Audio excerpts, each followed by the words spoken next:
Yo, it's go time, showtime, never backing down time. One shot, yo, make it count, yo. Crunch time, shine time, make this moment my time. Get a grip, yo, ready, set, go. We bring the thunder. Bring the thunder. Let's work. Bring the thunder. Let's go. Bring the thunder. Let's work. Bring the thunder. Let's go. Yeah, it's my time, yo time. Step into the spotlight. Get lit, yo. Let yourself go. Our time, high time. Gotta go big time. This is it, yo.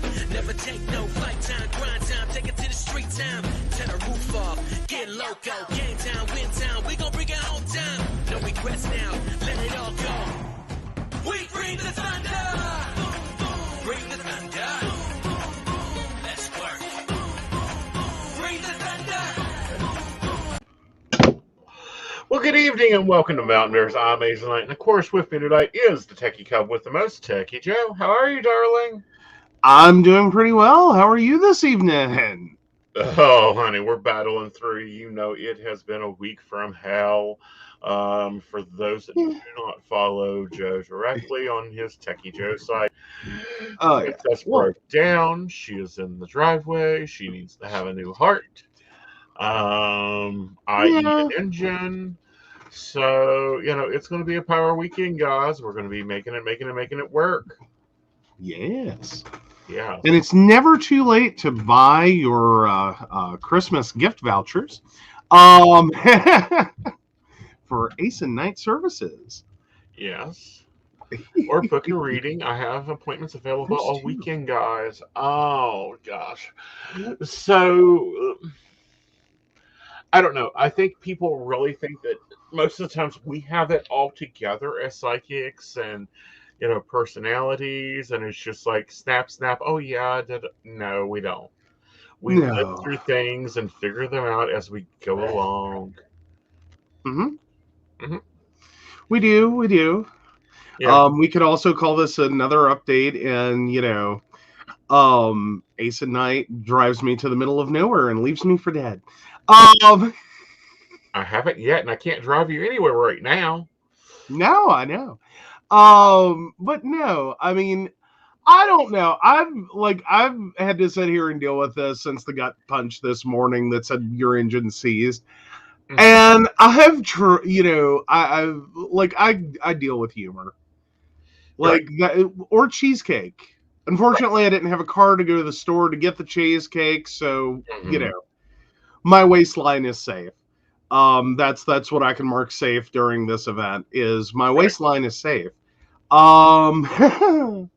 Like, yeah, I stress eat my feelings, but no. So I've had to deal with humor, and so I've been trying to find it as funny as I can. Just like, you know, right.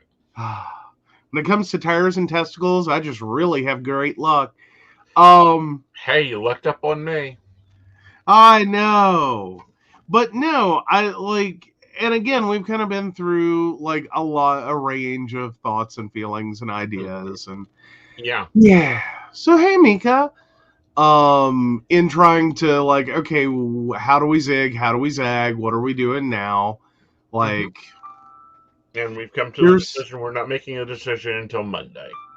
Yeah, but I will say if you have a Kia automobile, and you have not gotten your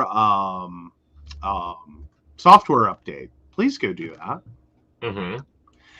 Because that's where we've been at is because of the pandemic. I had made the decision that like when this came out back in March, I wasn't going to go deal with that. Like, no, we were in the middle of a pandemic. We were getting a lot of cross information. We were just getting our vaccinations. Like, 2021 was not the time to have a massively important recall on a vehicle. Well, not only that, but it's not even the right recall. Tell them what they're doing, because it's so bullshit.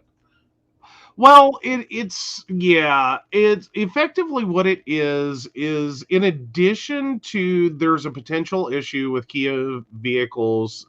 We at least know I believe it's the Optima, Sorento, and I think the other one's the Sedona. I could be wrong. They have a rod bearing that is an issue for the engine with those failing. What they also have is a software problem, which is that your vehicle can be updated through this voluntary recall to include software that will detect an engine problem, limit your RPMs so that you can, quote unquote, limp home, is what they're calling it, is limp home mode. Which limits the amount of speed you can and stress you can put on that engine, so that it can continue to operate without potentially failing the rod bearing. When you get that done, they add an additional 50,000 miles to your warranty. Right. So instead of the 10-100, it becomes a 10-150. Right.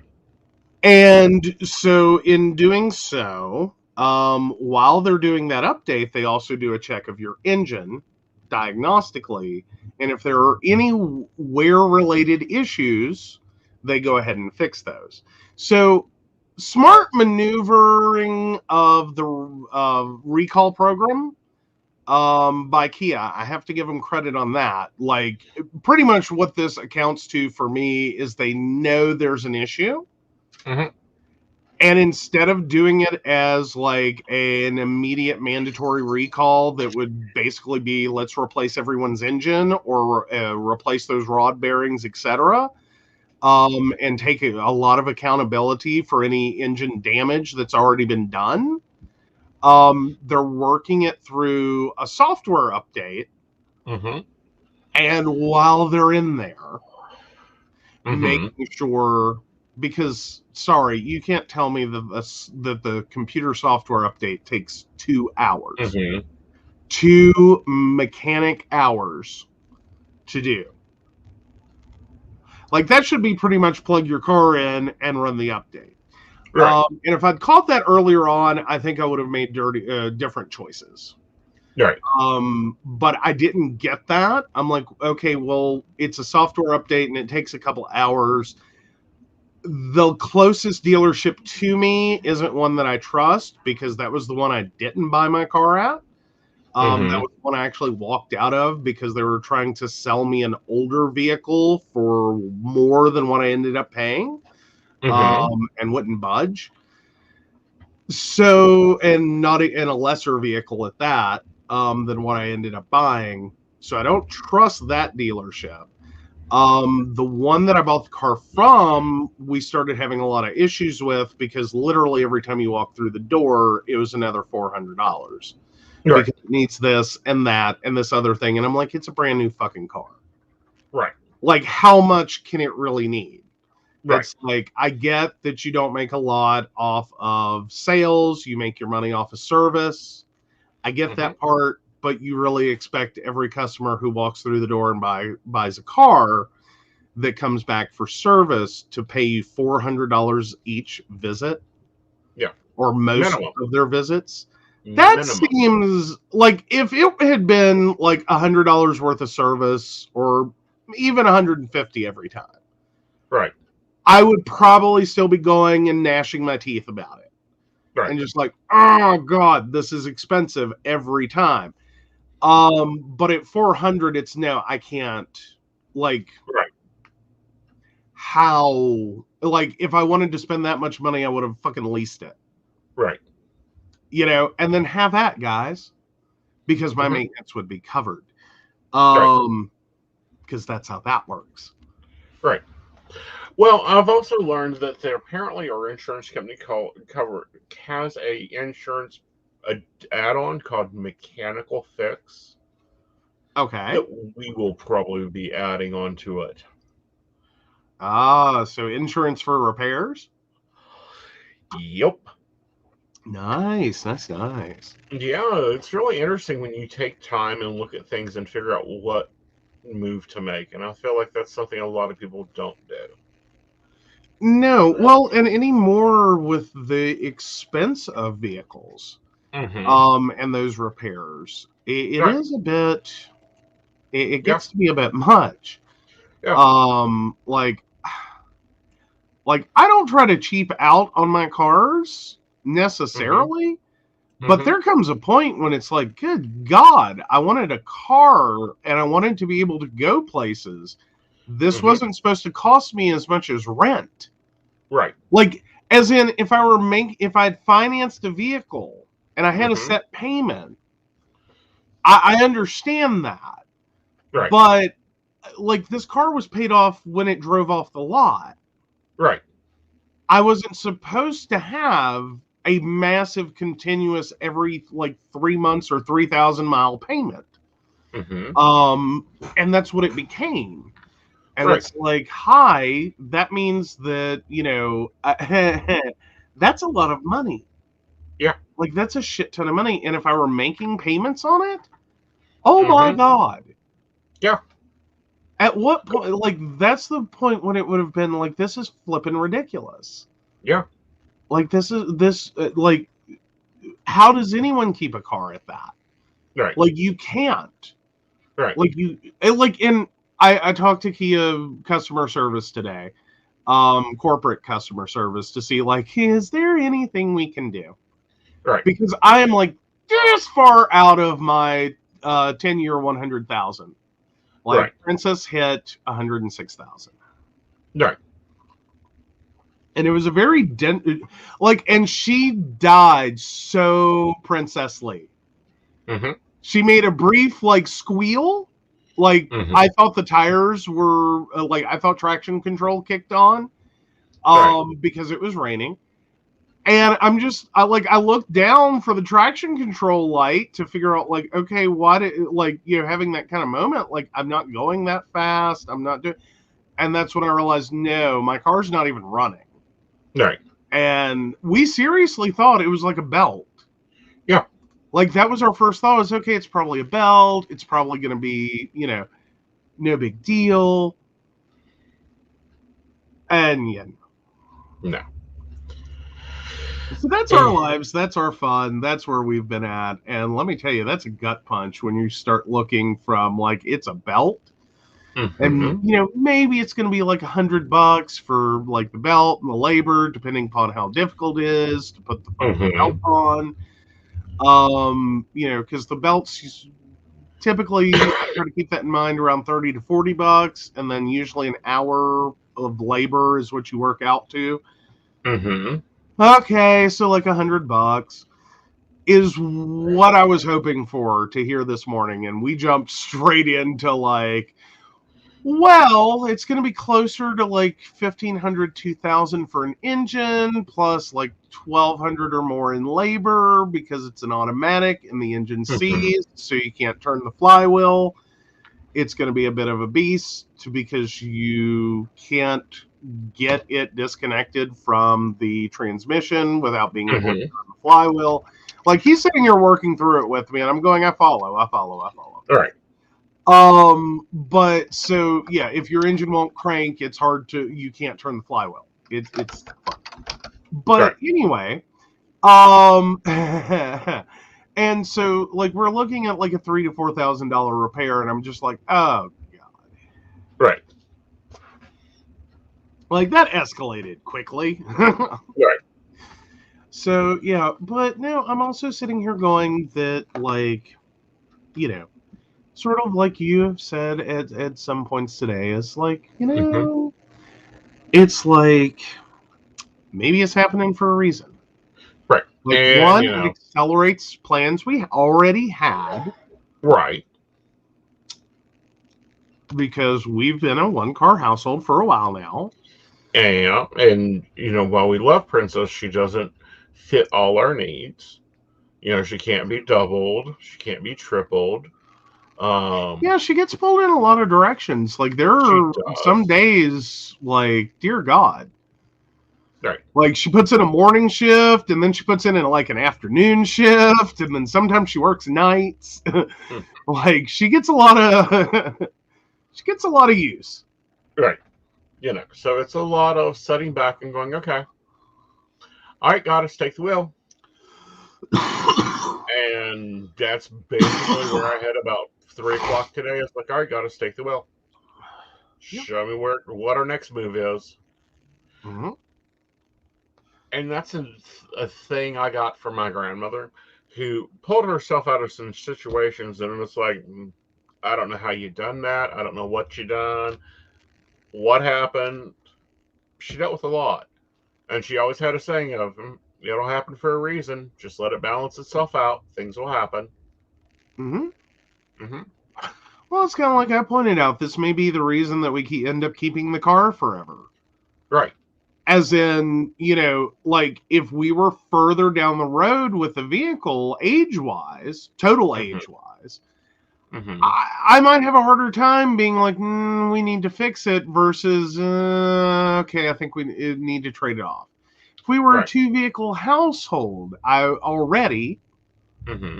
we already had a second vehicle in the driveway, maybe it's time to go ahead and trade it off.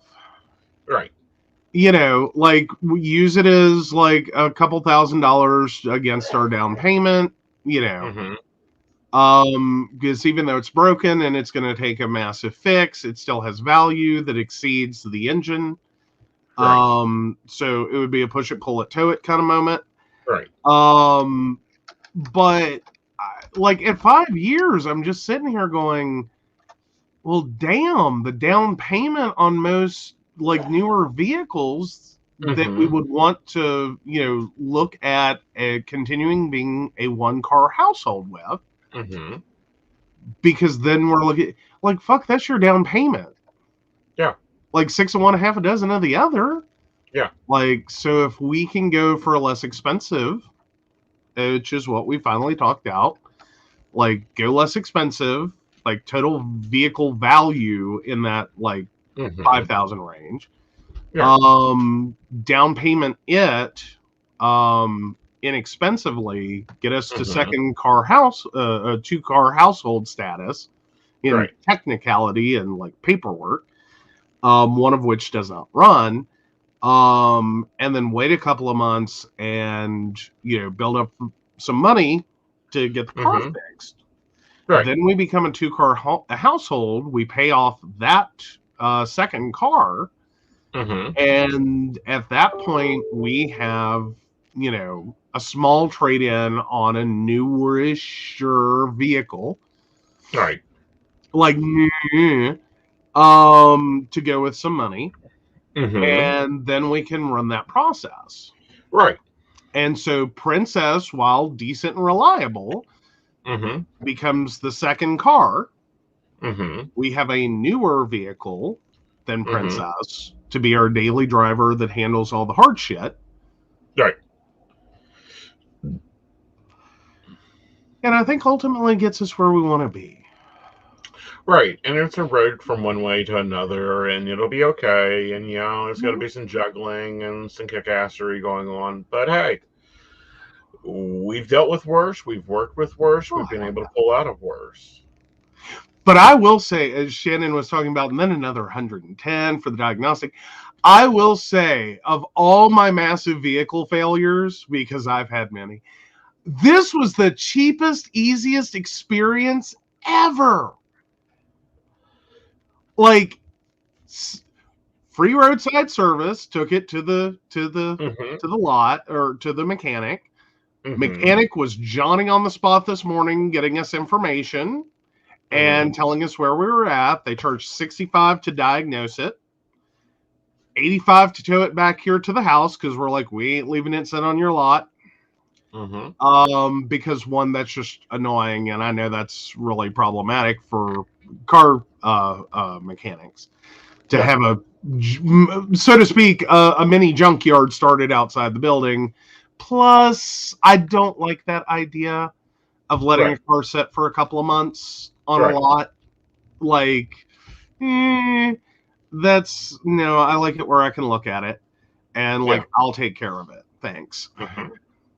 But, you know, in that regard. And so, yeah, I mean, and everyone was really cooperative. Like, we already have the car sitting in the driveway. Like, we got that car delivered faster than you can get a pizza.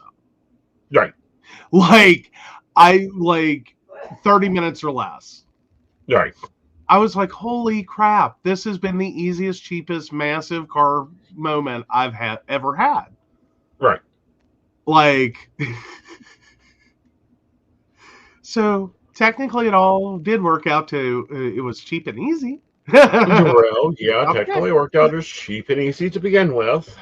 Mm-hmm. Now, you know, we just got to get the $4,000 to $6,000 together and make it work. Yeah. Yeah. And, you know, it'll be nice having another vehicle. It's been a while.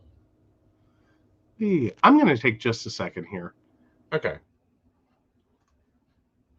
So, in the news, it's been a little bit different news. Oh, welcome back.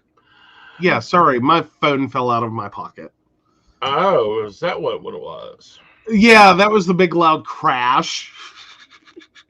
Speaking of expensive things that aren't paid for, like yay AT&T. Yeah. So TikTok is causing a stir. Yes, they have been, and I've been seeing that like a lot of local school systems have taken that very, very seriously. As they should. As they should, because it's a very like vague, directed at every school threat. Right. Of course, then again, one could say that's basically every Friday. Like, I mean, fundamentally, parking lot who doesn't want to go into school. Pardon? We're not talking about the teachers in the parking lot that doesn't want to go into school. Well, yeah, that's every day too. That's the kids in the parking lot. Like, no one wants to be in the building. Has anyone ever caught this? Like, the kids don't want to be there. Right. Like, but I will say, if you want to be at school, I will definitely say you're abused. Yeah. Because, like, it's a known statistic.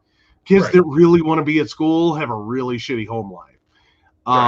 But that's beside the point. Yeah, but even our locals were taking TikTok very seriously. Mercer County, to a little more than 2 weeks ago, the nation was crushed by the news of the Oxford High School shooting and left 4 students dead. In Michigan, new school directors nationwide have been tasked with dealing with the TikTok challenge that claims school shootings should take place Friday. As a result of so-called challenge, schools locally interested have inserted security measures, and this was across the country. Mm-hmm. You know, everywhere. The cops went to school with you today. Well, for a lot of schools, that's every day. Right. Like, we've been putting more resource officers, and I put those words in air quotes. Like, it's an officer on your school campus. Right. With a loaded weapon, typically. Right. Who pretty much is there to be a cop. Right. Like, that's it. And by the way, hi, Lonesome. I mean, tell me I'm wrong. Well, true. But I don't know. I really think our students shouldn't have to go to school with armed guards. Like, no, but it was probably... It looks like a penitentiary, much less treated like you're at a penitentiary. Yeah, but this was probably the safest day those kids have ever gone to school. Right. Like, that's the sad reality. Like, we had, like, drills for tornadoes. Right. Like, massive, like, drills for what to do in case of a fire, what to do in case of a tornado or a hurricane, you know, or any kind of event in which, you know, we would, with little or no warning, end up needing to, like, protect ourselves. We didn't go to school with this fear of being shot every day. Like, we didn't have drills for active shooter. Right. Like, that wasn't a thing. Like, we didn't have that. That's what these kids now have. They don't even care about fucking tornadoes hardly anymore, or fire. Like, hell, they're probably more afraid to have a fire drill. Like, hi, let's huddle all the students outside the building. You know, that wasn't what happened at Columbine by any chance. Yeah, or, we had nuclear blasts because, I went to school here and we're within the zone of Charleston, which is on the nuclear blast zone for the SSR. Well, yeah. Well, ours wasn't ours was non-specific. They told us it was tornado. Like, basically, we would be alerted to, like, hide under our desks. And it was solely for the idea that the ceiling was going to potentially come crashing down upon us. Mm-hmm. Was the theory. That's what we were told. Out into the hallways. Take your books and go to the hallway. Oh, no, they were going to leave us in the rooms under our desks. But then again, I do have to say, that was back in the days when those desks would probably have withstood a nuclear blast. Well, it's been proven that they do. If we look at the videos of Chernobyl, the school desks are still staying there. Oh, yeah. Well, and, like, here's the thing, though. Like, I got to point this out. Like, that was through, like, elementary and junior high before we started getting that stupid plastic seat, aluminum-framed tubing monstrosity that they're still using. Mm-hmm. And even, and particle board top to boot. Which we were all kind of looking at going, if the ceiling comes down, that's just going to, like, impale us. Mm-hmm. Like, we'll be students on spikes. Mm-hmm. Like, that's what that's going to be. Like, we have a hard enough time trying to get through a day without breaking one of these just by sitting in it. Right. And that's even the skinny little cheerleaders. Mm-hmm. Let alone, like, I was 380 pounds in high school. Like, I sat delicately perched on one of those. It was less sitting, really. It was more hovering over the seat. Yeah. Like, but here's the thing. I think it's a stress on the students. I think it's a lot of stress. I think that we could do better. We are the only country in the world that has to have active shooter training. Yeah. Well, and classrooms built for situations in which you have to lock down, buildings that you have to enter. Well, no, a lot of them are now. Israel has buildings that have classrooms that are designed for bomb shelters. Like, they have a seal door. Of course, you also have there, in most modern apartments, a bomb shelter room. Like, I know, that is, like, required. Right. But fundamentally, they plan these classrooms now in the U.S. A lot of them are planned for this idea that someone gets a hold of the keys. Mm-hmm. Like, this is a very well orchestrated siege on the school. And those doors have to be lockable outside of their mechanical locks. Right. As in, you have to have a way to stop them from opening. Right. Or basically you're in a situation in which a teacher or student is supposed to hold that door shut. Right. I mean, my God. Like, Well, it's not even if they get a hold of the keys, it's if they shoot the lock off. Too. 2 shots with a shotgun and a door lock is fucking useless. Well, theoretically, yes. In most cases, yes. Sometimes it takes a little more. Like, it looks cool in the movies. It looks easy in the movies. Like, you're still shooting metal at metal. Yes, it still takes 2 shots and a buck of the gun, and it's done. Well, but still. But, the movies make it look a lot easier sometimes than it is. Mm-hmm. But even at that, it's not impossible. And most of the doors have a nice, convenient window. Right. That now has security fiber. I don't know. It is horrific that we are having to start looking at a heavy overlap between how we build our schools and how we build our prisons. Like the school to prison pipeline didn't look bad enough on paper. Mm-hmm. We've actually had to take cues from building prisons to build schools. Right. Like, granted, they're both institutional settings, Mm-hmm. and you're going to have some overlap anyway, because to some degree they are serving similar functions. Mm-hmm. But we're down to the point that we're actually taking security measures from prisons. Right. And questionably, are we keeping people in or keeping people out? Or both? Right.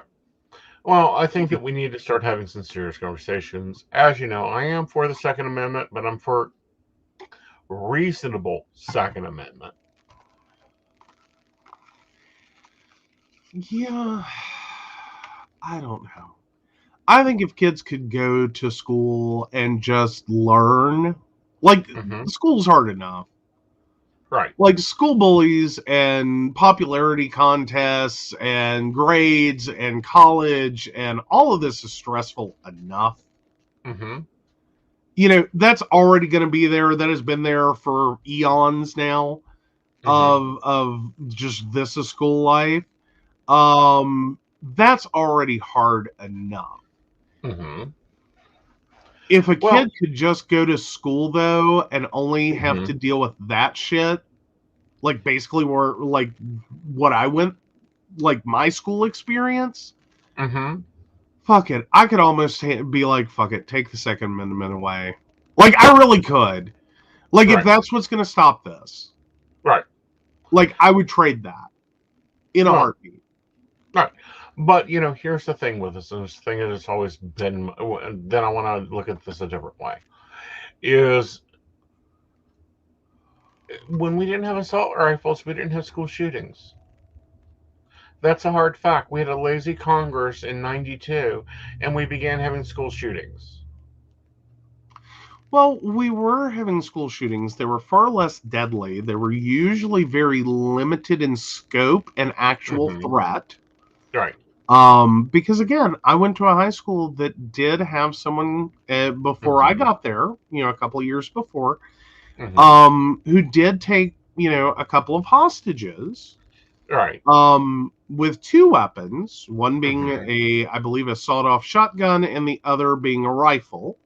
Right.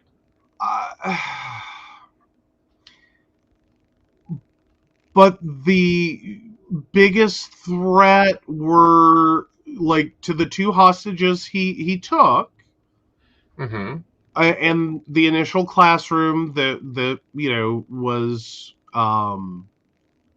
entered. Right. His ability to have created a mass casualty situation was limited. Right. I'm not saying that makes this better. Right. I'm just saying that when you start looking at 20 dead kids, right, and which has more to do with the ability of someone's aim, not the amount of power they had. Right. Like, as in they're shooting hundreds of rounds, but thankfully or unfortunately, how you can word it any which way you want, hit 20 people and cause 20 deaths. Or the situations that we see more commonly, which is the number of survivors that have injury. Right. That instead of a maximum of 20 people were legitimately threatened in the situation, we have hundreds of kids threatened in the situation. Right. I know that doesn't stop people coming in with knives and bows and whatever. There's hundreds of other weapons. There's hundreds of other ways. Right.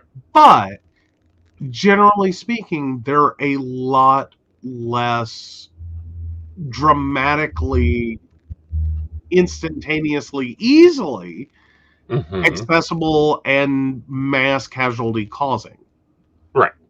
We end up having to talk about school shootings like they are incidents of war. Right. Because it's the only terminology that starts to make sense. Right.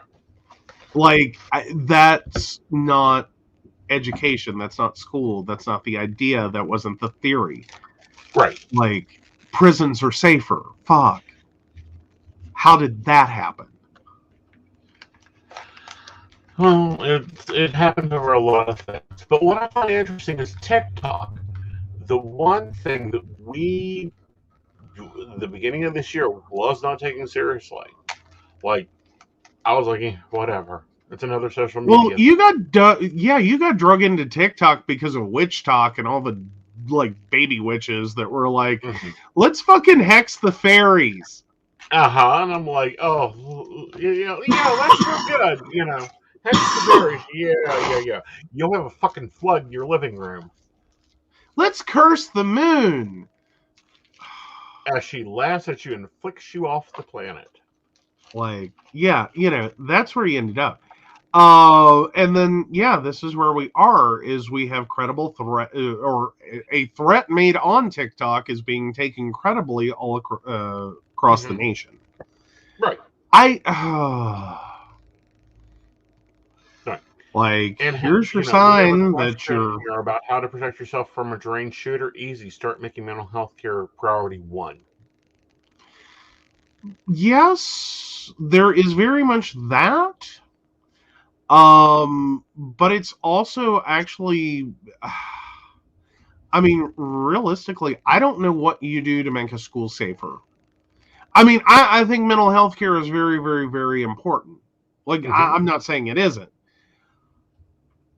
Unfortunately, with a lot of the teenagers involved trying to balance that scale of, is this normal teenage angst, anger, frustration, unpopularity, the world is ending hormonal, rage? Or is this a credible threat that has stepped beyond that somehow? I pity anyone who has to do teenage mental health. Well, again, because it needs to be primary. It needs to be right up there with reading, writing, and arithmetic, which they don't teach writing anymore. They could fit in mental health there. Well, but what I'm saying is, though, like, teenage mental health, they're all little terrorists. Like, I'm sorry, if you're a teenager and you ended up watching this, I'm sorry, but you are. Like you're all extremists. Every teenager, like that, those hormones kick in, and every fucking teenager is an extremist. Right. You can't help it. Right. We understand that. We've all been through it. Like, everything's the end of the world. Everything makes you, like, go extreme. Right. Like, read Romeo and Juliet, seriously. Like, that wasn't a romance. No. That was, like, some teenagers, like 2 teenagers causing some shit. Because they couldn't go on a date. Right. Like, so 6 people died. Because they couldn't go on a date. Right. Like, that's that's the story. Like, I worry about people who model their idea of romance around Romeo and Juliet. That is not. Right. Well, it just shows you they've not read the lit. Well, yeah. And yes, lonesome teachers have to be aware of the warning signs to head off potential incidents. What I'm saying is, the administration needs to back them, like we saw in Oxford. The teachers warned, and we also have to be willing to be wrong. Right. Like, that's the other part of this, is we need also to be willing to be wrong. Right. And have a system that does not stigmatize the student and potentially ruin their future because we were wrong. Or because they were right. Right. I mean, well, again, but the administration should have stuck behind that teacher and sent that child home. It should not have been a debate. It'd be like, no, you are taking him home today, right now, immediately. Yeah. Like, not my school, not today. Right. Like, you're done. Get out of my building. But yeah, Yeah. That's, yeah. Yeah. But that does put us in a potential situation. And I understand for a lot of educators is they are legitimately afraid of being wrong. Well, they're A lot of administrators afraid of losing their job, not getting their test scores, not getting, because I talk to a lot of teachers, they're more worried about test scores and about, standardized testing and no child left behind and, observances than they are about teaching anymore. Yeah. Yeah. And then on top of all that, trying to look at a room for potentially a room of, 40 students they see all day, or, 100 and some students they see through the course of the day, in 90-minute blocks. Right. And trying to figure out, is one of you going to kill me? Right. Or one of your classmates, or multiple of your classmates. On top of, trying to get them an education and which students are in trouble in other ways. Right. Which student's being abused by their boyfriend, which student is being abused by their girlfriend, which student is being raped, which student is in a drug-filled household, which student isn't going to eat, or how many of my students aren't going to eat. Right. And Summer, he does not do general readings. I'm not sure if you're going to take on the I don't do mediumship on air. Yeah. Okay. Just making sure. Yeah. But if you have a specific question that is not mediumship and want to include your date of birth, he will be happy to answer that on air. We need month, date, and year. Right. All right. So let's take a sip.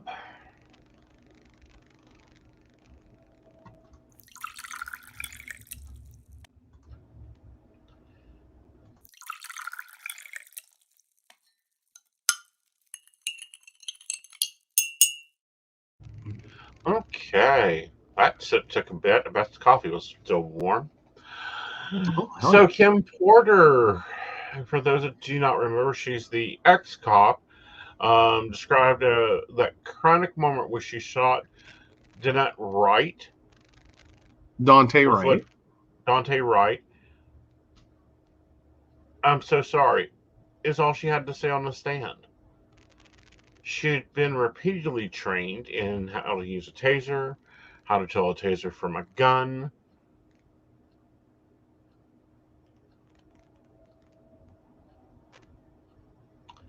Oh, so she was the officer who confused her taser and her gun, and yeah.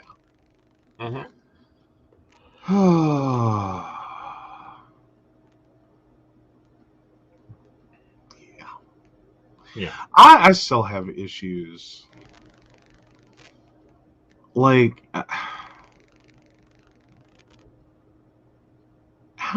still don't understand how you confuse the two.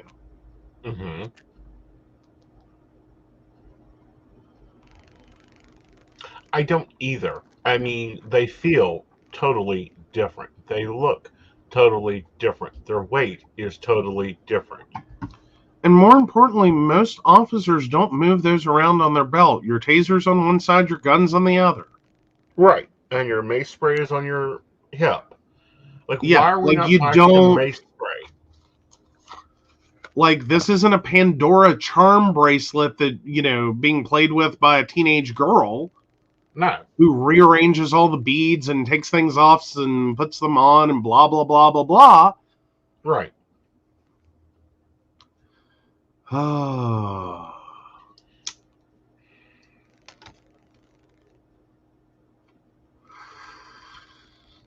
I don't get how you confuse the two. Right. I don't get it.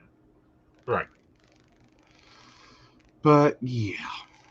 Yeah.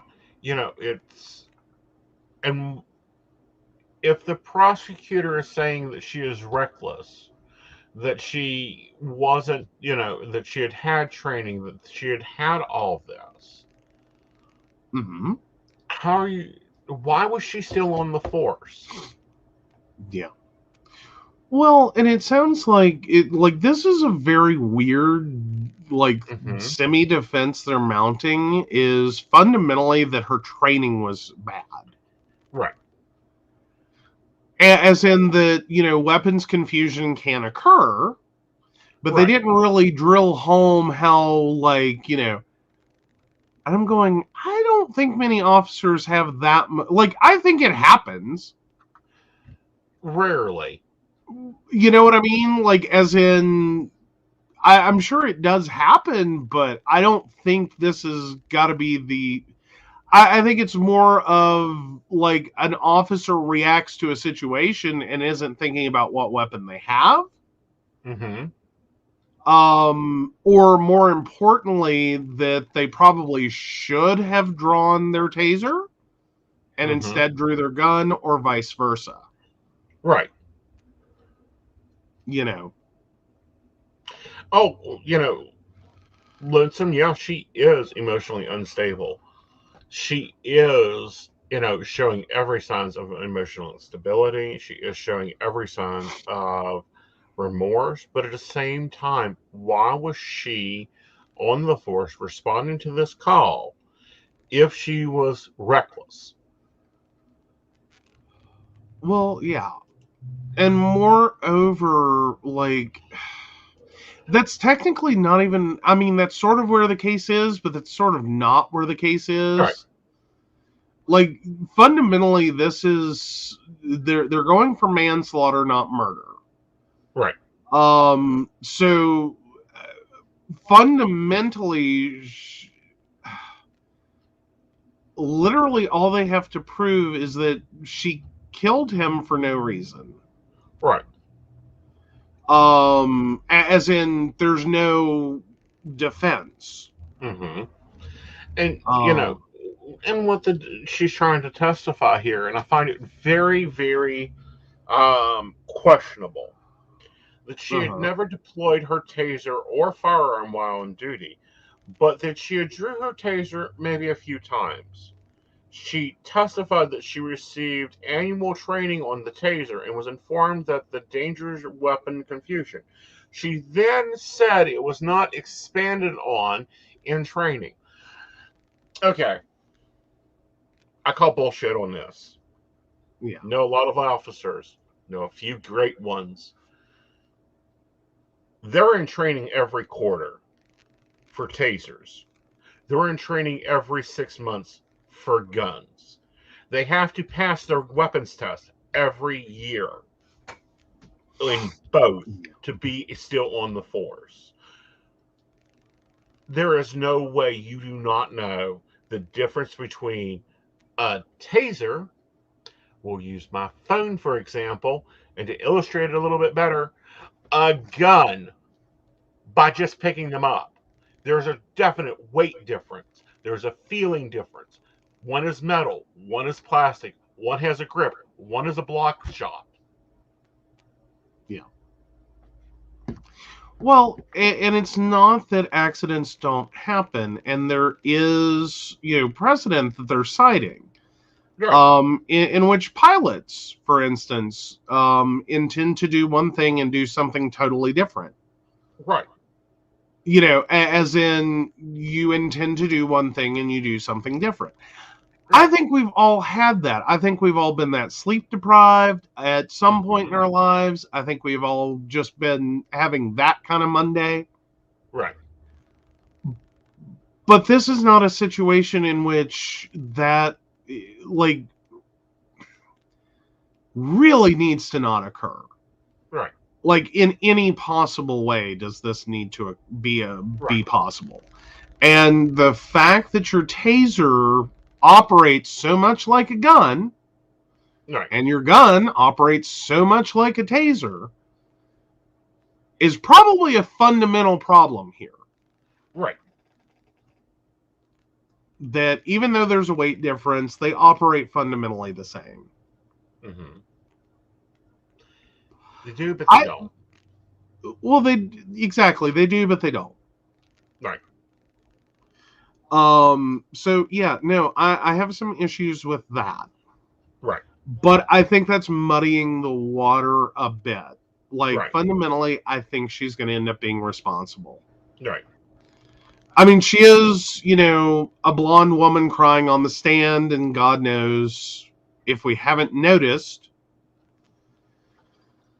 our legal system just really hates putting white, blonde, pretty people in prison. We'll see. We'll really see. I hope they get this right. I think that there are some major issues here. Yeah. But I also think that there's a bigger issue. The bigger issue is that she went for the gun, not the taser, and that the gun was more accessible than the taser. Like, her gun was unbelted already, her gun was uncocked, it was cocked already, the safety was off already. Yeah. That's an issue. Yeah. All of this is an issue. And it's not that I think she's bringing up illegitimate points. Right. Like, I don't think we even have that argument that these are these aren't illegitimate points. It's just the fact that your training led you here. Right. That your skill and ability level for the situation you were presented with led you here. Mm-hmm. Your, yeah. Yeah. I'm just... those are the problems I have, because a taser should be an easy pull. To pull your weapon, you should have to flip off the buckle. You should have to pull the gun out. You should have to take your thumb and hit the safety as you're aiming. These are all safety measures that are standardly followed by many police officers. Mm-hmm. Well, and I think fundamentally what may come out of this, if it's any help, I would hope would be a redesign of tasers, so that they operate totally differently. Right. And one more important step is that I would much rather have an officer start by pointing a taser at me. Right. Like, that it's generally non-lethal. Right. Like, it, so that if an officer has a hair trigger, right, and overreacts to a situation, potentially, right, I have a high survivability. Right. But while being immobilized, more than likely. Right. So that pointing a gun at me requires dropping a taser and grabbing a gun. Right. Like, that's where I would like to see interaction start at. I can forgive having the shit shocked out of me. Right. A lot more than, my family's going to be forgiving of my corpse. Right. It's where I figure that would be at. I think we can all kind of agree on that one. But I still think she ends up responsible. Yeah. Because in the fundamentally, end, she is responsible. Yeah, because fundamentally, we see it in the news all the time, senior moment, someone, steps on the gas instead of the brake. Right. You're still fundamentally responsible. Right. But the other part of this even a wrong action. I don't like how they're trying to paint this police department as not having training. We have had a problem with this police department before, with the George Floyd case. They have done a lot. They continue to do a lot. But painting on officers as being untrained, that they can't tell the difference between a gun and a taser in their training, that's a problem for me. Yeah. Okay. When an officer of her years on the force can tell the difference between a 38 and a 22 in darkness, she can't tell the difference between a plastic gun and a metal gun. Well, and generally your tasers are much, much different. Right. I mean, physically speaking, like operatively, pretty similar. Right. Point and shoot. Right. Pull the trigger, point and shoot. Polaroids are harder to operate. Right.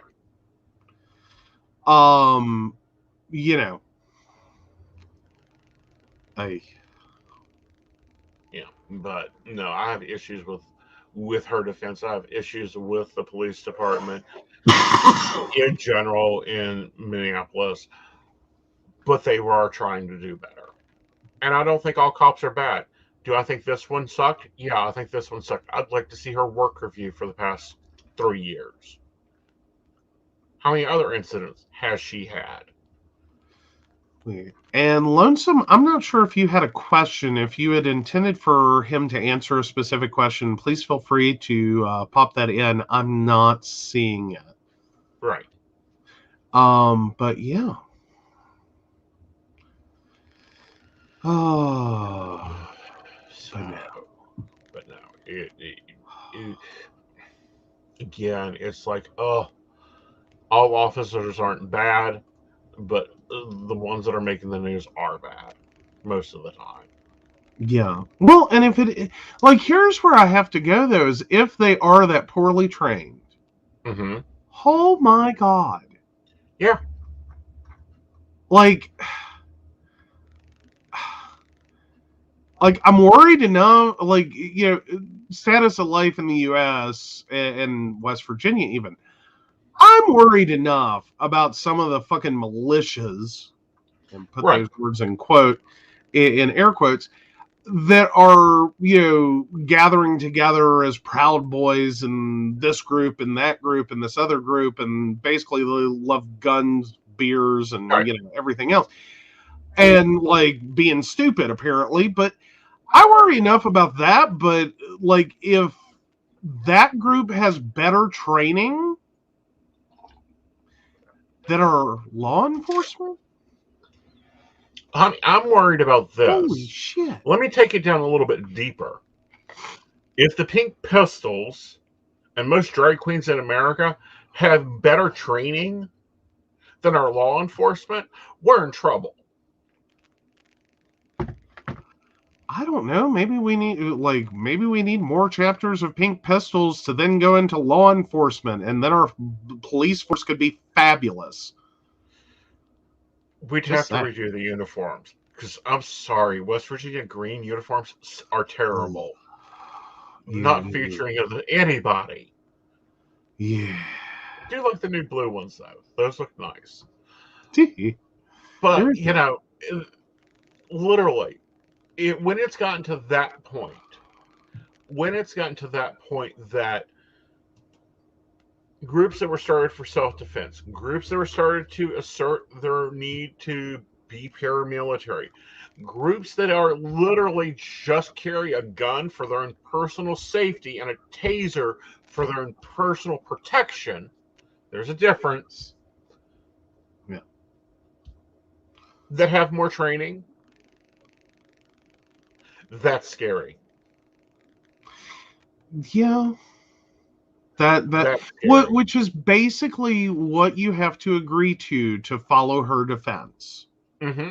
I think it's fundamentally where you have the point you would have to be at, is that she was so horribly trained. Mm-hmm. And I'm going, that strains credulity. Just a little. A lot. Let me give this to you in perspective, guys. We've been together 4 years. I own a weapon. I carry a weapon. I haven't been shot yet. You haven't even seen my gun yet. Because I only pull it out if I ever need to pull it out. Yeah. I don't pull it out. It's not like... flash it around. Yeah. Yeah. It's not like, hi, it's Tuesday, Aeson's having coffee and cleaning his gun. Right. I think you quite well know that's not really, kosher for me.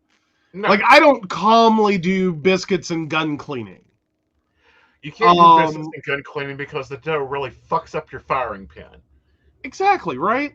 Who wants their gun around that much flour? Right.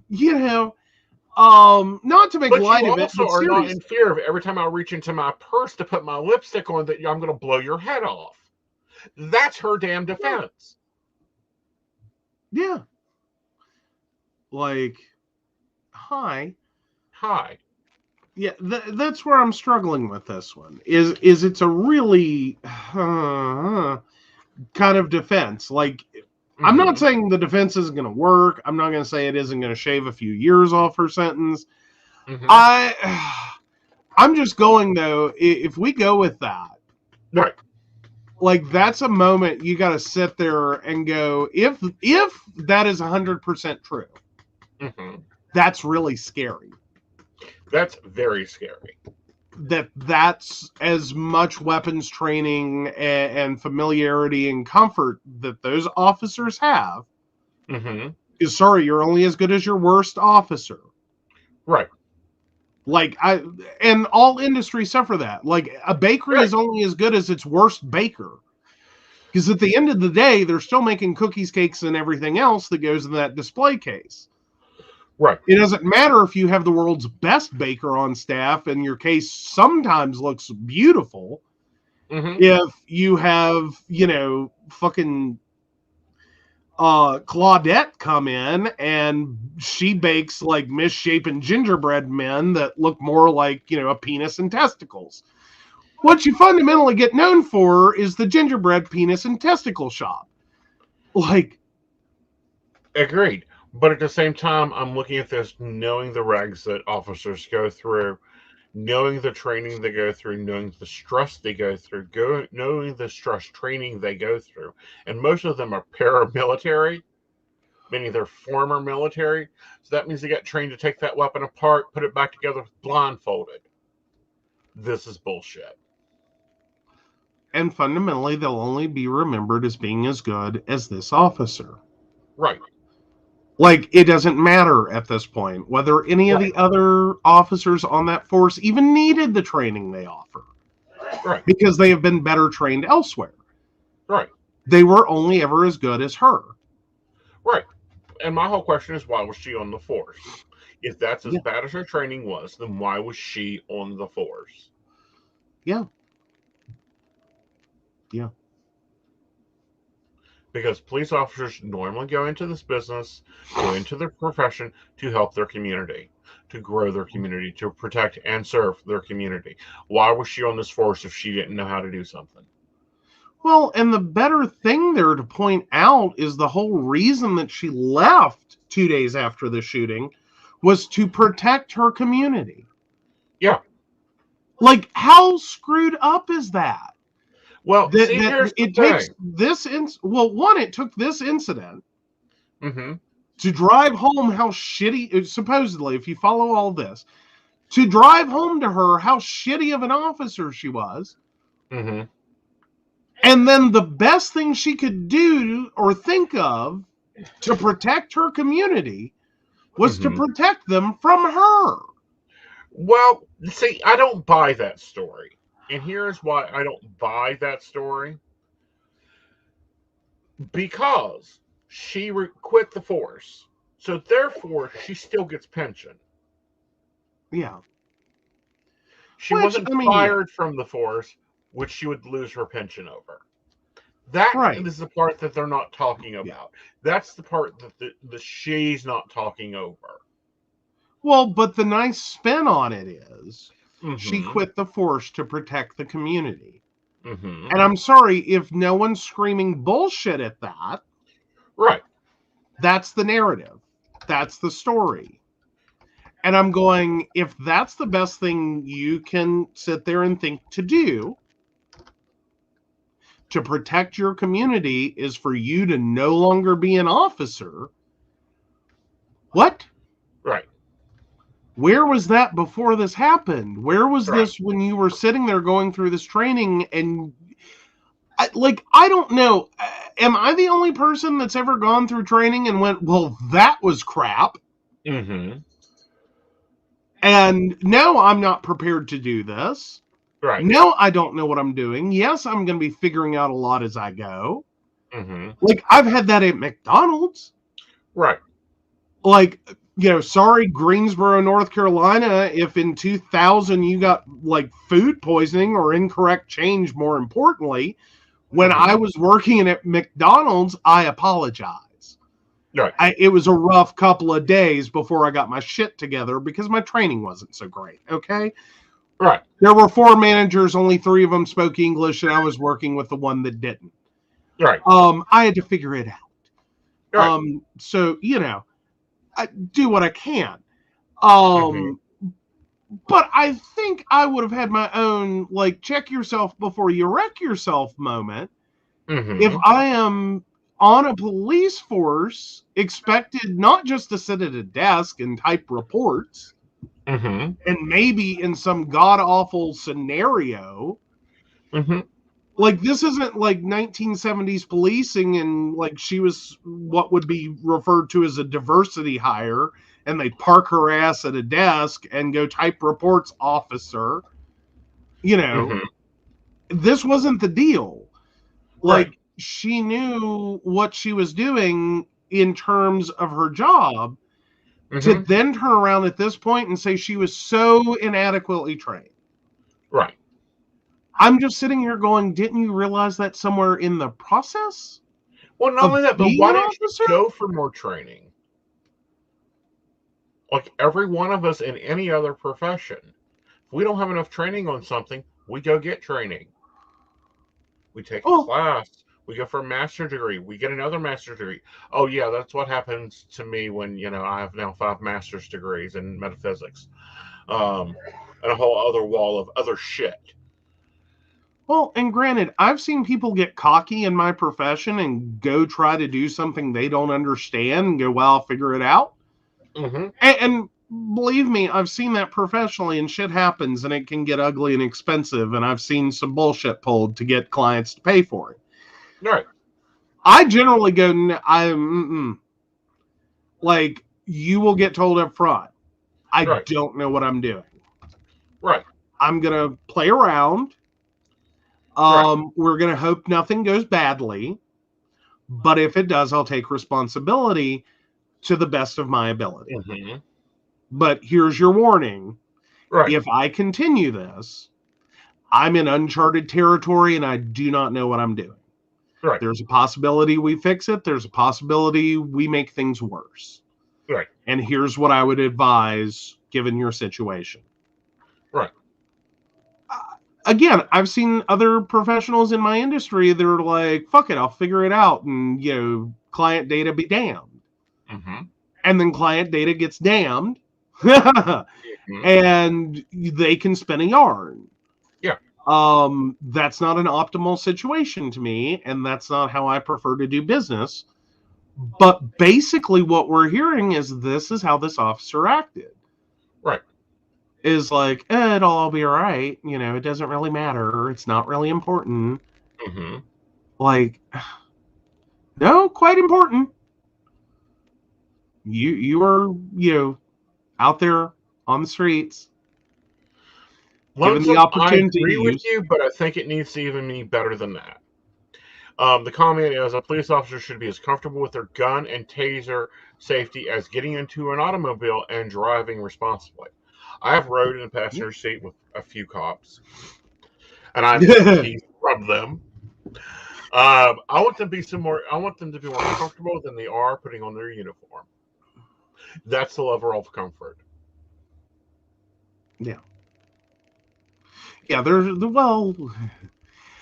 one could say that when you do something professionally, it does, like, we talk about mechanic's wife syndrome. And it's a running gag for us. Is that, like, a comedian years ago did this thing about, the wife of a mechanic always has a shitty car. Like, they never have good vehicles, and it's true. And the same thing applies. The spouse of a psychic doesn't get a lot of psychic messages, let me tell you. I also don't get any tarot readings. I barely get occasional dream interpretation. You know what I mean? Like, I'm not getting a bevy of free service. From his side of this. Do what? Oh, yeah, same thing applies. He doesn't get a lot of prompt computer repair. He also doesn't get amazing computers all the time. Well, actually, tell the truth. Tell the truth. It got to the point that I literally just picked up my phone and told him, I'm calling Julie and getting me a computer. You're going to sit there and behave and answer her questions. Exactly. That's how Aeson got the Mega Machine. Yeah.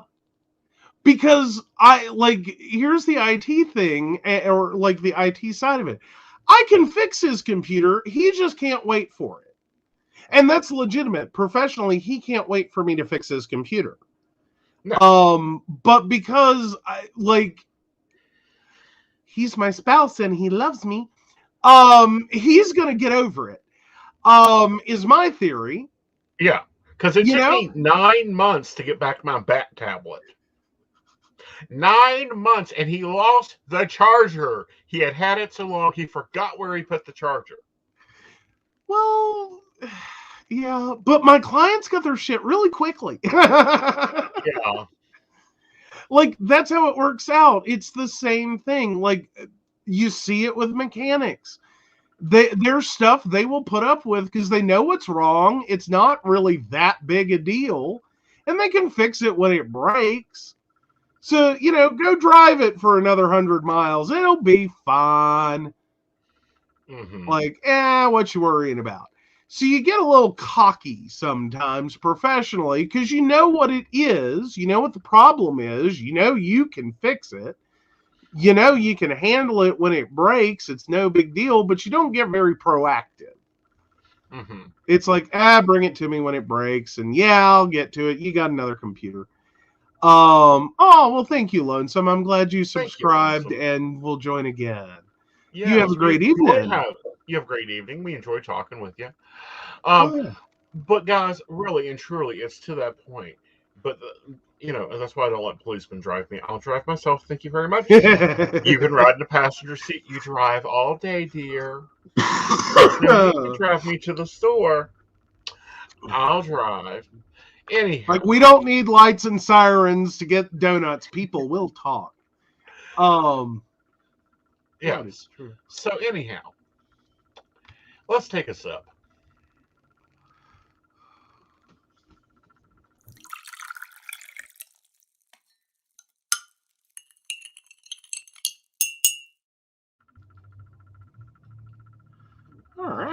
All right. Oh. This next one makes me blow my top. Oh, dear. Judge spares man in teen rape case. Incarceration isn't appropriate. Bullshit, it ain't. Castration is appropriate, Judge. Goes back to my theory. Our legal system really hates sending pretty white people to prison. Mm-hmm. Like, it's what we keep seeing. Right. Like, he's not an unattractive guy. No, he isn't. I mean, being a rapist automatically makes someone unattractive, but, like, to see him on the street, he's a pretty looking dude. Yeah, except he needs I don't know, a mark or something. Christopher Bolter had pled guilty in a sexual assault of 4 teenage girls. He faced 8 years in prison, but a judge sentenced him to probation instead. The girl was 16 when Christopher raped her, according to court documents. He was a teenager too, a student at an elite private boys' school whose family and Western New York home was known as the party house, where teenagers gathered to consume liquor, marijuana, and Adderalls? Yeah, Adderalls. I'm sorry. Okay, sorry. I haven't gotten. I've been a minute since I read this one. I was trying to remember. Mm-hmm. Oh, let's see. Damn. Trying to quickly bounce through the story and find the section you're at. Paragraph 2. Oh! How did I miss that? Of course, this case happened in August 28th. Yeah, an Adderall. Yeah. He's now 20. He was sentenced with the assault for MM and the sexual attacks on 3 other teenage girls facing up to 8 years in prison. He instead was given 8 years probation by the judge, who said that he agonized over the decision. Yeah. I'm not assuming to say that I actually prayed over what is the appropriate sentence in this case, because there are great pains. Judge Matthews J. Murphy III of, I know that word, but I can't sort it out. Niagara, New York. Yeah. County Court said at Mr. Burr's sentencing on Tuesday, according to WKBW, a local news station. There was great harm. There was multiple crimes committed in this case. Still, the judge continued. It seems to me that the sentence that involves incarceration or partial incarceration isn't appropriate. He told Mr. Butler, who must register as a sex offender. The probation will be like a sword hanging over your head for the next 8 years. He offered no further explanations on why the sentence did not indicate prison time. I'll tell you why. He's got to run for office. He's got to have rich people pay for his ticket. He's got to have support there. I'm quite sure that Judge Murphy will have something else go on that'll allow, richness from there. Yeah.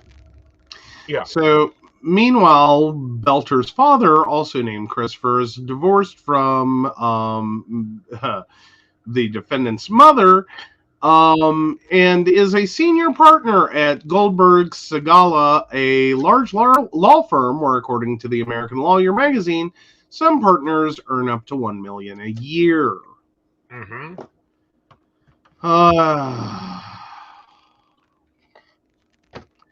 Yeah. Right. And effectively, the charges he pleaded to are basically a drop in a bucket. Right. Compared to what he actually did. Hey, Mary, I am so glad you are feeling good enough to join us this evening. Hello, darling. You're in my prayers. I hope you feel better soon. This is ridiculous. This needs looked in by the Judicial Board of New York. This decision needs to be reviewed. And if I was Mr. Butler's probation officer, I'd be busting into that mansion every day. If that boy is 1 minute late from curfew, off to jail he goes, because this is ridiculous. Yeah. But fundamentally, what's going to happen is it's a lovely case of affluenza. Mm-hmm. And he's going to probably end up violating every term of his probation. Oh, yeah. Yeah. Because, I mean, how else do you end up with a teen hanging out at a house that has literally been called a sexual assault house? Right. Because, like, literally, quote, this is a house of sexual assault. Right. Mr. Seaman said of Mr. Belter's home. The scene of horrible acts committed by Christopher Belter against the victims. And as such, the consequences for his actions should have been state prison. Yeah. Right. Like, there were obviously no parents supervising right. the defendant. Right. And this is where he is most likely going to go home too. Right. Fundamentally, he had no consequences for his actions before. Right. No one cared. Do as you please. Mommy and daddy are vacant. Right. Those are roles unfilled. And do as you please. And this is fundamentally where he's most likely going to be going straight home too. Right. A different judge gave Mr. Butler, who was 16 and 17 at the time of his crimes, in turn sentence of 2 years probation. The sentence offered him a chance if he met in terms of being treated as a youthful defender when the final sentence was decided, reducing or even eliminating any possible potential prison sentence, along with avoiding registering for sexual offender. In explaining the sentence at the time, according to court records, the judge expressed doubt on whether Mr. Butler could abide by its conditions. her further skeptic turned out to be warranted. Among other things, the embassies prevented Mr. Butler from viewing pornography, something he subsequently acknowledged doing away anyway by installing software on his personal computer that afforded the restrictions court record shows. Yeah, so, and then this gets even more, Mr. Belter told a probation officer that he had been watching pornography regularly since he was 7, and that it was a coping mechanism, quote. Yeah. So they denied him youthful offender status. Yeah. Yeah. Right.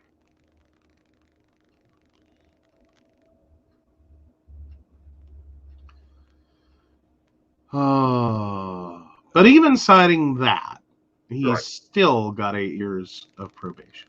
Right. And not punished for breaking the earlier terms of the probation. Yeah. Hi, Alexandria. It's just... Yeah, and Judge Murphy will turn 70 in New York's mandatory retirement age for judges next month. A Democrat, he was first elected to the court in 2007, according to the news, and reelected in 2017. He was a Niagara County district attorney for 16 years before becoming judge. In denying Mr. Butler's youthful offender sentence, Judge Murphy cited the move and the acquisition victim statement of Eminem made to the court in August.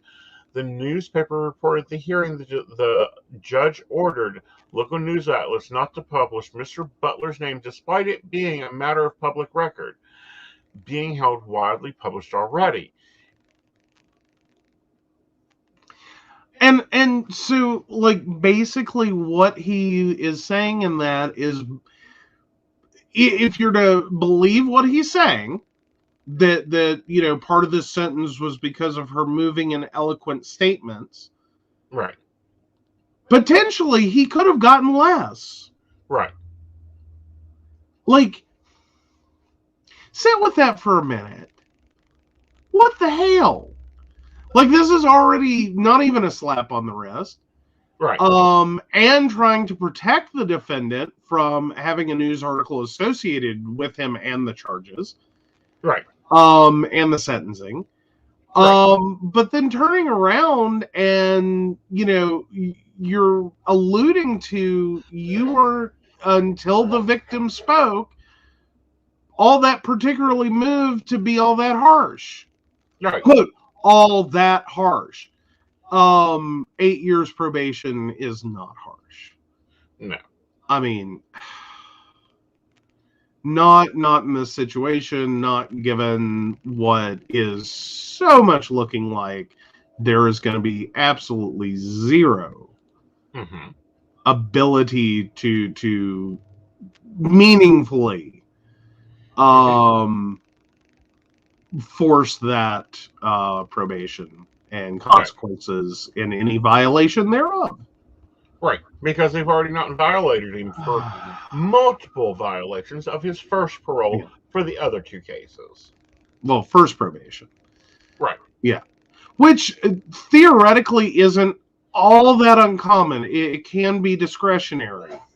That fundamentally, unfortunately, because of someone that was part of an organization I was also part of, and at the same time was technically at that point considered a friend, until we realized how screwed up he was, because we had believed his side of events, then we later found out.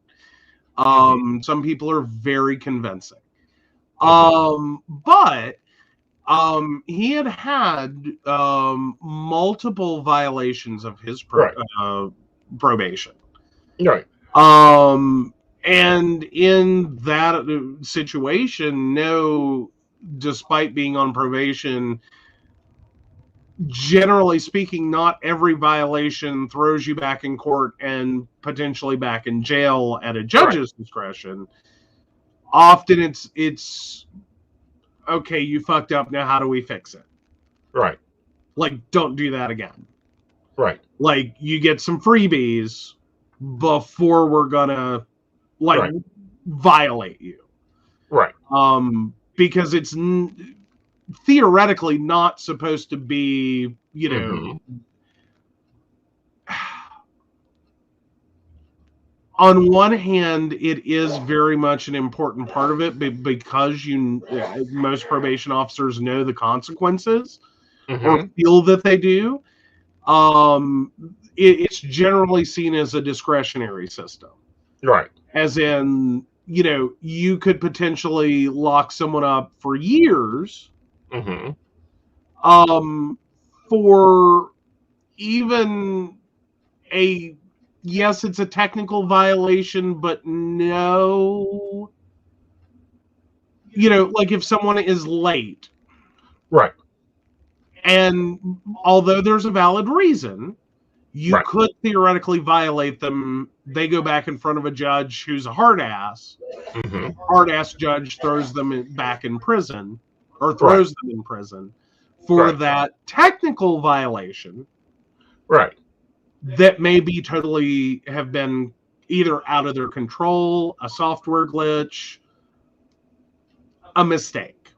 Right. You know, something occurred that prevented that from happening, and so there is some discretion in that. Right. But this already looks like there's a shit ton of discretion being used. Right. Mostly in favor of him. Right.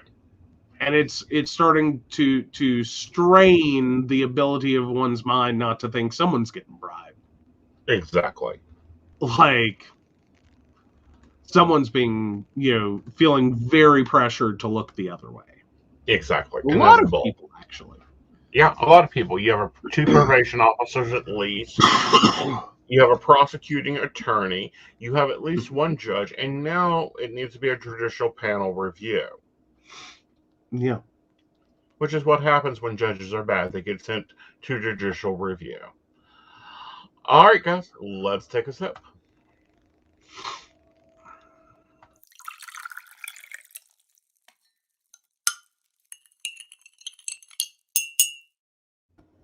All right, so this is our good news story. We've been trying to cover at least one good news story an episode, and this one was sent in by one of our baristas. It's very sweet. It happened in Morgantown, West Virginia. Acts of kindness at a local restaurant capture attention on social media. Morgantown, West Virginia. One of the acts of kindness at a family-owned restaurant in Morgantown captured attention from many on social media. A photo of an elderly veteran and a Morgantown police officer at the Boston Binary Restaurant and Tavern surfaced on Facebook with a hot wording tell attached. The owner, Angie Blankenship, said that the gentleman in the picture walked into the restaurant on December 10th, a bit disoriented. The host sensed the problem and alerted Blankenship for help. I said, "It's okay, honey. We're going to take care of you. We're sure there is somebody there looking for you, and we're going to find out where you're supposed to be." I said, let's sit down here, and I'll get you something to drink. If you're hungry, we'll get you something to eat," she explained. After speaking with him, Blankenship discovered the veteran wasn't sure of his name, or how he got to the restaurant, so she notified police. Blankenship sat with him, got him a meal, carried on conversation until the officer arrived. She said that it was something she would have done for anyone. It takes a village. We need each other. That's the thing. We don't do anything. I didn't do anything. I was just here, Blankenship added. Luckily, while speaking with Blankenship and the officer, the man remembered his name. Aww. The police officer was able to get a hold of his family, and they picked him up safely. She said the family was grateful for her kindness and the time spent helping the man. There are just some miscommunications on scheduling, so there was a bit of time he was alone, and he wandered off, Blankenship explained. She said she was sad to think that other people would not have done the same thing. Yeah. It is a great story. And it I don't think it's spelled out here that he does have dementia. Right. It's quite obvious. Right. And it does happen. Yeah. And it the struggle is real, y'all. And you do run into this, and there aren't a lot of people that necessarily understand. And I will most definitely say that Blankenship most likely has someone in their family with dementia, or has somehow been around a fair number of people with dementia. Right. Because it's a spidey sense. Once you've done it, it goes off. Like, you just see people and you instantly know. Right. Like you can just about diagnose it across a room. Right. And be like, I need to keep an eye on that one. Like, I caught that about myself when I was working as a volunteer. Right. Like, there would be some people come in and like, they hit wrong. And not in a bad way. Not like you hate them or anything. Like, but it clicks instantly. I need to keep an eye on this one. Like, I don't, like, there's something going on here. They are altered. Right. And yeah. It doesn't take much. Yeah. A few minutes sometimes is all someone with dementia needs. Yeah. Like, you can go to the bathroom and they can wander off. Right. Like, heck, I can go to the bathroom and you can disappear. Yeah. Well, I mean, anyone can. But it's the reality of it's 24/7, 365, and no one human being can do it all. Because fundamentally, that's what you're up against. A physically full-grown adult. And a general theory that, a full-grown adult can go do whatever the hell they please. Right. So it does take a lot of people paying attention. It does. And catching that. And also getting something like, we have 360, so I can tell if you go to the store or whatever, but the bracelets or the watches or the necklace piece, that's a tracker. I don't have dementia. You don't have dementia. You're just a husband. I know. What the hell? Like, my God. Please, sorry, we've had to track you down into a store. Yeah. Oh, no. We actually have had to do that at some points. Like, where the fuck in the store are you? Right. Sorry, some sort, like, Walmarts are huge. Right. Like, I only have so much energy. Like, and you disappear in a matter of seconds. Like, I think you're behind me and you're gone. Yeah. Like, but anywho. But no, it really, when you think about it, it does not take much for someone to completely move on from where you're at, and the longer they're gone, and especially someone who doesn't necessarily have a goal. Right. Like, I can make some assumptions. Like, if I lose you in a store or vice versa, I can make some assumptions. You're not going to leave here without me. And vice versa. Right. Most likely. It would take a lot of distraction for you to forget, oh, yeah. Yeah. I came with someone else. It's why I like holding car keys. Sorry, that's actually a small joke from my younger years. I had neighbors that were in a car accident, and it was actually not physically damaging, but upsetting enough of a car accident. They were both transported to the ER to get checked out. And literally, the one forgot that they came with the other. Mm-hmm. And their daughter had driven the second vehicle to meet them at the hospital. Mm-hmm. So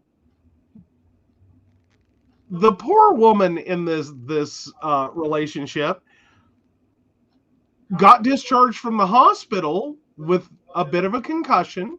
Mm-hmm.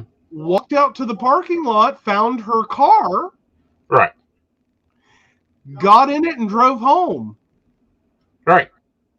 Not remembering that the whole reason that her car is in the parking lot is because she had been involved in a car accident and had to call their daughter to come to the hospital.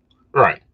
Leaving her poor husband and daughter very bewildered and confused in the emergency room. Right.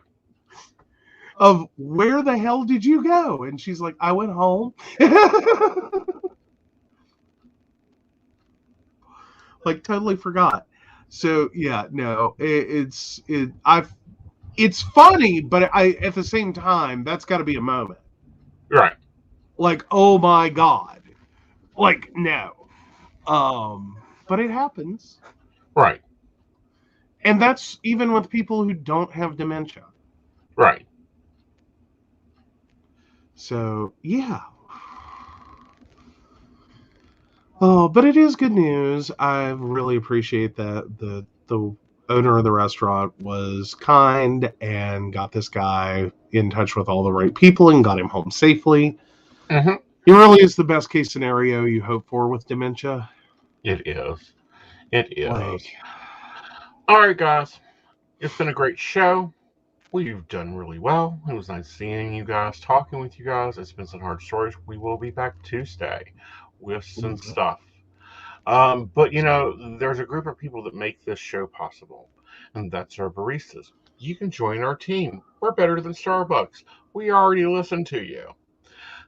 If you'd like to, visit pcspnetwork.com to find out about the Patreon and support the show. You can always do that. You can also do some other free things, like liking the show, sharing it on your socials, subscribing to the channel, or liking the page you're watching it on. All those help us too.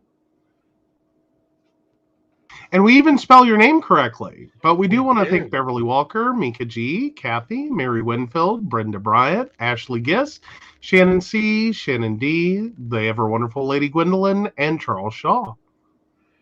If you'd like to support the show, please visit pcspnetwork.com. All right, guys, we'll be back next Thursday at 9:30. If you're listening to this in the afterplay or the podcast, come over and join us. We'd love to take your questions. Love for you to join in the conversation. And always a good cup of coffee. So until then, good night, y'all. Good night.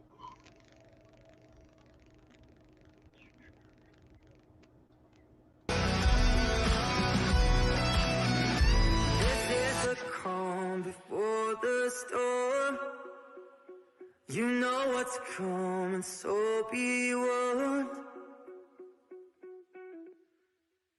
You can't stop me now.